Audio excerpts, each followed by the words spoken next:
Então, Capso, e nós vamos falar agora sobre o Alexandre de Moraes, que mandou prender de novo o cara que quebrou o relógio, né? Vamos entender esse caso um pouco mais aqui, porque como eu falei para vocês, o juiz que soltou esse rapaz, ele estava seguindo a jurisprudência brasileira. De fato, o cara cumpriu a pena necessária para ser liberado, né? Para a progressão de regime, e tem que soltar mesmo, não tem esse negócio não.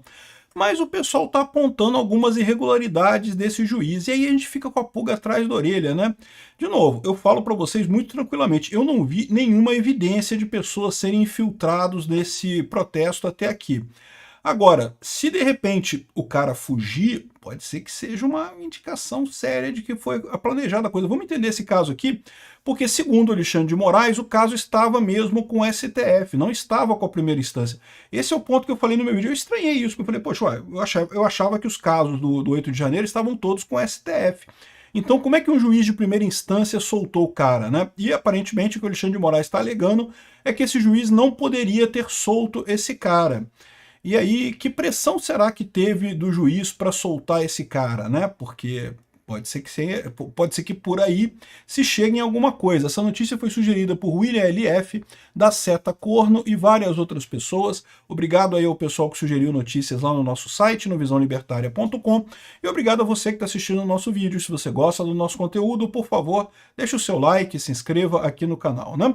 Então, bom, a gente já deu essa notícia ontem, eu falei o absurdo que é terem soltado o cara. Não, assim, não, o absurdo não é terem soltado o cara, o absurdo é a incongruência entre as várias pessoas que ainda estão presas, entre o Daniel Silveira, que está preso, que já tem direito à progressão de regime e continua preso, o Alexandre de Moraes continua insistindo, ao passo que esse cara aqui, e eu falei isso no vídeo, que o caso dele está na primeira instância, porque foi um juiz de primeira instância que soltou ele, coisa e tal. E esse cara tá certo, esse juiz seguiu a jurisprudência que você tem nesses casos, né? Mas, logo em seguida, o Alexandre de Moraes mandou prender de novo o homem que quebrou o relógio do 8 de janeiro, falando que não, que esse juiz não pode fazer isso aqui, ó. Ferreira foi solto por decisão do juiz fulano de tal, na vara de execuções penais de Uberlândia. Ele tinha sido condenado a 17 anos e foi liberado depois de 2 anos e 4 meses de detenção. Isso daqui, gente, isso não é tão fora do comum não, tá? O pessoal pode estranhar, assim, pô, um cara foi 17 anos, soltou com 2 anos. A lei de execuções penais do Brasil é assim mesmo, você tem direito à progressão de regime. Ele não foi solto, ele progrediu para o regime semiaberto. E tipicamente no regime semiaberto, como não tem vaga em colônias penais para regime semiaberto, você acaba indo para casa, né, com a obrigação de ficar em casa, você está preso em casa. Isso é padrão, isso é o que acontece em todos os lugares do Brasil. A única exceção que tem a isso no Brasil é o caso do Daniel Silveira, que o Alexandre de Moraes fez a progressão dele para o semiaberto porque não tinha alternativa e, no entanto, ele obrigou a ser em colônia penal, uma coisa que não tem nem lógica isso, não tem nenhuma precedente, não tem nenhuma jurisprudência, nenhuma doutrina, nada. É pura vingança pessoal do Alexandre de Moraes contra o Daniel Silveira, é o que se tornou o STF aqui no Brasil, né? O que se tornou essa perseguição do Alexandre de Moraes contra o Daniel Silveira, né? Mas enfim, aqui ó, segundo a decisão judicial que concedeu a progressão de regime para o semiaberto, ele cumpriu a fração necessária para receber o benefício, não cometeu nenhuma falta, tem boa conduta carcerária, e daí o juiz lá da Vara de Execuções Penais de Uberlândia proferiu a decisão fora do âmbito da sua competência, segundo diz o Alexandre de Moraes, não havendo qualquer decisão dessa Suprema Corte que tenha lhe atribuído a competência para qualquer medida, a não ser a mera emissão do atestado de pena, né? Então, segundo o Alexandre de Moraes, isso é um outro absurdo, né? Bom, esse caso só tem absurdos, né?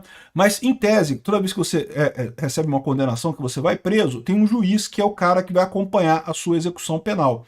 Tipicamente é um juiz da Vara de Execuções Penais, né? No Brasil todo é assim que funciona. No STF, no caso do 8 de janeiro, o Alexandre de Moraes é o juiz de execução penal também. Cara, é impressionante. É uma coisa que não faz sentido, isso não deveria ser assim. O correto seria ser o juízo da Vara de Execuções Penais do município, né? Porque o cara já foi condenado. Então o juiz da Vara de Execuções Penais é o cara que vai acompanhar o segmento da pena, né? Que vai acompanhar o cumprimento da pena. Enfim, deveria ser assim, mas como vocês sabem, não existe mais lei no Brasil, né? Tudo agora é o que está na cabeça do Alexandre de Moraes, ele decidiu que ele é o juiz de execução penal de todo mundo, né? Aí, ainda que não fosse assim, o juiz de direito Lourenço Miglione, é o nome do cara aqui, né?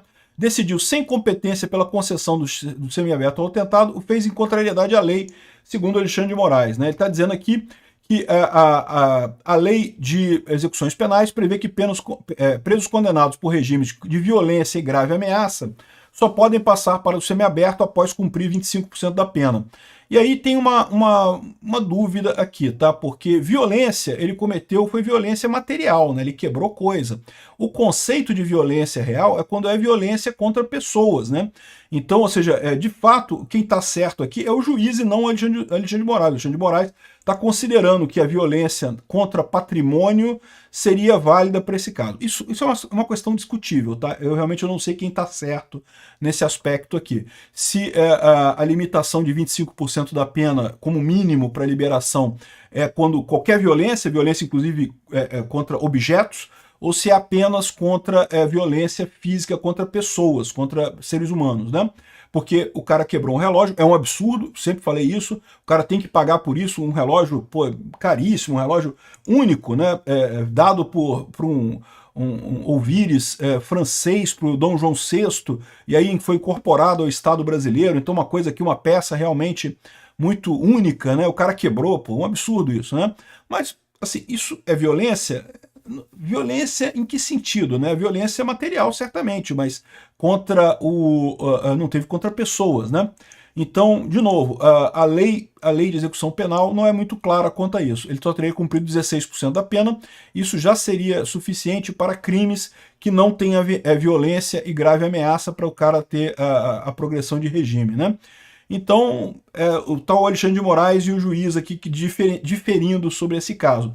Mas o ponto central é que, segundo Alexandre de Moraes, só ele poderia conceder progressão de regime. Isso já gera um outro problema, né? Porque, imagina, o caso do 8 de janeiro tem milhares de pessoas sendo condenadas aí, condenações absurdas, né? Mas então Alexandre de Moraes vai vai ser o juiz de execução penal desse pessoal todo, ele vai ficar durante anos lá no STF cuidando da progressão penal desse pessoal todo, ou o que vai acontecer é que esse pessoal vai ser esquecido na cadeia e não vai ter nenhum direito de progredir de regime, não vai ter direito a nada, né, pela vingança do Alexandre de Moraes, pela raiva do Alexandre de Moraes contra os brasileiros, contra o Brasil, né? Bom, e aí tem um outro aspecto nessa história que deixa mais estranha a coisa, né?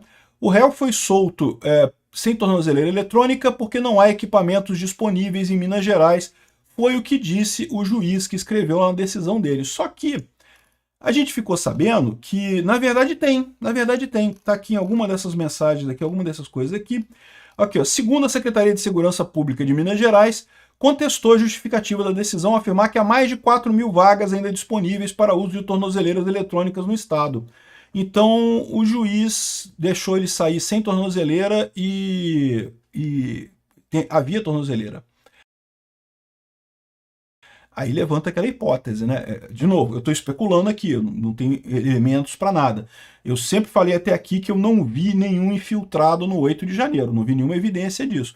Agora, se esse cara foi infiltrado mesmo e agora recebeu favores para fugir, e fugir agora, né? Porque pode-se imaginar isso. Se o juiz deu essa decisão sabendo que não era competência dele, ele sabia que a decisão seria revogada em seguida. Só que o cara está solto. Neste momento, o cara está solto sem tornozeleira. O que ele vai fazer da vida? Vai fugir? Vai ficar esperando? Vai se entregar para a polícia? Não sei, vamos ver o que vai acontecer, né? Porque se realmente ele fugir, vocês lembram daquele juiz que quando estava eu acho que era o Sérgio Moro que estava de férias, né? Não, o Tribunal de Justiça do Rio Grande do Sul, que estava do Paraná, que estava em recesso, e aí entrou um juiz maluco lá que era favorável ao Lula e deu uma ordem para soltar o Lula.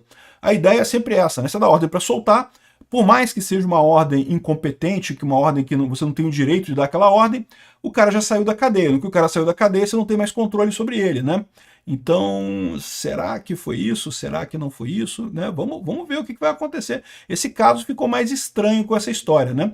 De novo, eu mantenho a hipocrisia do Alexandre de Moraes, o fato de que ele está botando penas absurdas e está agindo contra a lei brasileira. O cara deveria mesmo ser solto nesse prazo. Agora, se esse papo da tornozeleira é verdade, que havia sim tornozeleira disponível e o juiz disse para soltar sem tornozeleira, alegando o contrário, aí fica uma coisa estranha. aí pode ser que tenha alguma coisa estranha nessa história. O Alexandre de Moraes mandou investigar o juiz, e aí você pode entender isso de duas maneiras, né? E aí tem essa história, né? Porque quando o Alexandre de Moraes mandou investigar o juiz, eu já estava falando assim, pô, olha só, olha o risco, até juízes o Alexandre de Moraes está controlando todo mundo aqui agora. Mas eu tenho que reconhecer, se o cara mandou soltar sem tornozeleira, se ele não era competente, mandou soltar sem tornozeleira, tendo tornozeleira, pode ter alguma coisa estranha nessa história aí mesmo, né? E o curioso é que esse caso pode até acabar sendo um tiro pela culatra no Xandão, porque vamos supor que essa eventual investigação leve à comprovação de que teve infiltrados lá no ato do 8 de janeiro, né? Isso mudaria a situação certamente, né? Então vamos ver o que vai acontecer nessa investigação do juiz aqui e vamos ver se vão prender o cara. Se prenderem o cara, provavelmente não tem nada, provavelmente o juiz realmente julgou corretamente, não teve problema nenhum, né? E aí vale de novo o alerta do abuso do Alexandre de Moraes nesse caso. Então, se esse cara for capturado e voltar para a cadeia e coisa e tal, não tem problema nenhum, tá tudo certo, ou seja, ele não tem nada de infiltrado mesmo, não tem nada demais. Agora, se realmente isso aí foi um plano de fuga dele, né, eu acho que tem que investigar o que está por trás dessa história, porque você pode conceber a visão de que o cara está preso, o cara entrou nesse negócio achando que estava protegido pelo governo, partindo da hipótese que ele é um infiltrado, né? E aí estava na cadeia, tá chateado de estar na cadeia, ameaçou falar tudo, o pessoal falou, não, vamos dar um jeito de soltar, risca o pé aí, some, vamos ver no que vai dar isso daí. Ficou interessante esse caso aqui agora.